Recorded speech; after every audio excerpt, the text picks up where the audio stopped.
ದೀಪು, ದರ್ಶನ್, ಅಪ್ಪು ಇವರೆಲ್ಲರೂ ಸಮಕಾಲೀನರು ನಮ್ಮ ಆದಿತ್ಯಗೆ.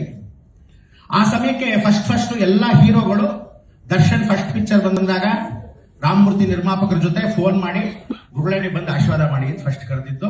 ಆ ಸಮಯಕ್ಕೆ ದರ್ಶನ್ ಕರೆದಾಗ ಫಸ್ಟ್ ಪಿಕ್ಚರ್ಗೆ ಆ ಟೈಮಿಗೆ ನಾನೇ ಬಂದೆ.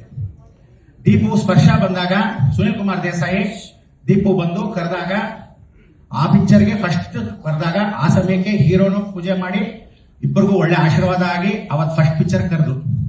ತದನಂತರ ಅಪ್ಪು ಪಿಕ್ಚರ್ಗೆ ಪಾರ್ವತಮ್ಮ ಅವರು ಬರಬೇಕು ಶರ್ಮಾ ನೀನು ಅಂತ ಹೇಳಿ ನನ್ ಕರೆದಿರ್ತಕ್ಕಂಥದ್ದು. ಅದು ಮೊಟ್ಟ ಮೊದಲ ಪಿಕ್ಚರ್ಗೆ ಅಲ್ಲೂ ಪೂಜೆ ಮಾಡಿದಾಗ ಆ ಪಿಕ್ಚರ್ಗೆ ಫಸ್ಟ್ ಲಾಂಚ್ ಮಾಡೋ ಸಮಯಕ್ಕೆ ಕರೆದು. ಇವತ್ತು ರಾಜೇಂದ್ರ ಸಿಂಗ್ ಬಾಬು ಅವ್ರ ಮಗ ಆದಿತ್ಯ ಕರೆದು ದಯವಿಟ್ಟು ಬರ್ಬೇಕು ಗುರುಗಳೇ ಅಂತ ಹೇಳಿ ಅಪ್ಪ ಅವರು ಆಶೀರ್ವಾದ.